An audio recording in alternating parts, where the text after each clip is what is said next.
The attacks in September 2001 were suicide bombs, but now on a huge scale. They demonstrated the terrifying power of this new force to penetrate all defences. They had come to kill thousands of Americans on their own soil.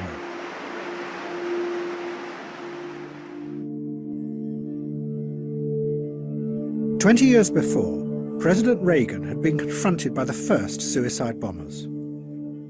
They had been unleashed by President Assad of Syria to force America out of the Middle East.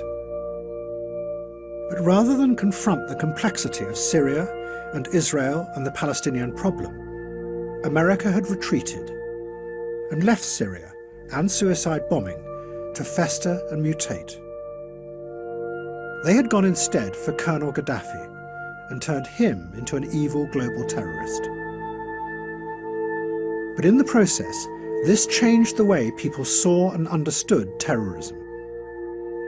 Instead of a violence born out of political struggles for power, it became replaced by a much simpler image of an evil tyrant at the head of a rogue state, who became more like an arch criminal who wanted to terrorize the world.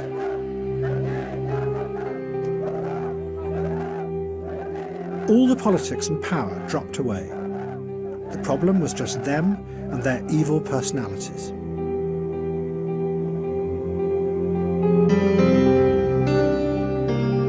And after 9/11, this led to a new and equally simple idea: that if only you could remove these tyrannical figures, then the grateful people of their country would transform naturally into a democracy, because they would be free of the evil.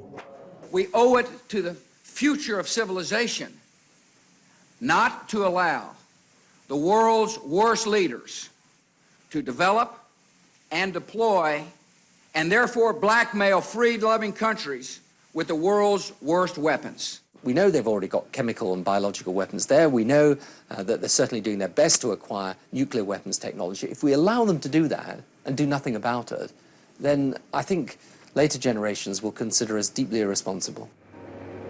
Both Tony Blair and George Bush became possessed by the idea of ridding the world of Saddam Hussein. So possessed that they believed any story that proved his evil intentions.